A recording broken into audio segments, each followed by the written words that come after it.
مع اقتراب نهاية السنة والسنة الجديدة على الأبواب، هذا هو الوقت المثالي لأي مقاول باش يقيم العام القديم ويستعد للعام الجديد بأهداف جديدة وخطة واضحة. هذه المرحلة مهمة حيث كتعطيك فرصة باش تشوف فاش نجحتي وفاش فشلتي وشنو خاصك تطور، وكتخليك تبدا عامك جديد وانت عارف الطريق اللي غادي تمشي فيها.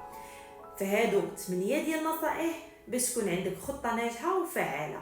أول نصيحة: راجع الإنجازات ديال السنة الماضية وفهم الأسباب ديال النجاحات والفشل، وعرف علاش فشلتي وعلاش نجحتي باش تستافد منها وتخطط للسنة الجديدة. تاني نصيحة: حدد أهداف واضحة وقابلة للقياس باش تقدر تتابع التقدم ديالك وتعرف فين وصلتي. ثالث نصيحة: قسم الأهداف الكبيرة لمهام صغيرة ومرتبة زمنيا باش يكون تحقيقها أسهل وأكثر تنظيم. رابع نصيحة: ركز على الأولويات، ما تشتتش وقتك في أهداف جانبية واللي ما غاديش تعطيك قيمة حقيقية. خامس نصيحة: استعمل أدوات تنظيمية بحال أجندة أو التطبيقات باش تبقى متابع الأهداف ديالك والمواعيد المهمة.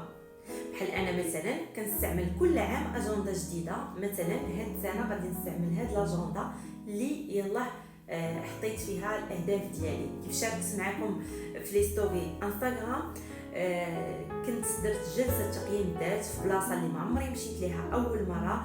جلست مع راسي، درت تقييم العام القديم وحطيت أهداف ديال السنة الجديدة. والأهداف ديال السنة الجديدة كانت مقسمة على أهداف شخصية وأهداف ديال كل مشروع من المشاريع ديالي على حدة. سادس نصيحة: خطط لتطوير المهارات اللي غادي تحتاجها سواء في إدارة المشروع ولا القدرات الشخصية.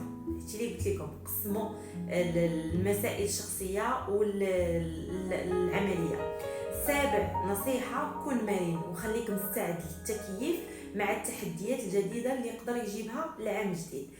ثامن نصيحة وآخر نصيحة: حفز نفسك باستمرار واحتفل بكل إنجاز باش تبقى عندك طاقة إيجابية وتزيد الإرادة. فاش دير شي حاجة ولا تحقق شي هدف من الأهداف اللي حطيتي، جازي راسك واحتفل ولا شري راسك شي كادو باش تبقى ديما إيجابي ومستمر.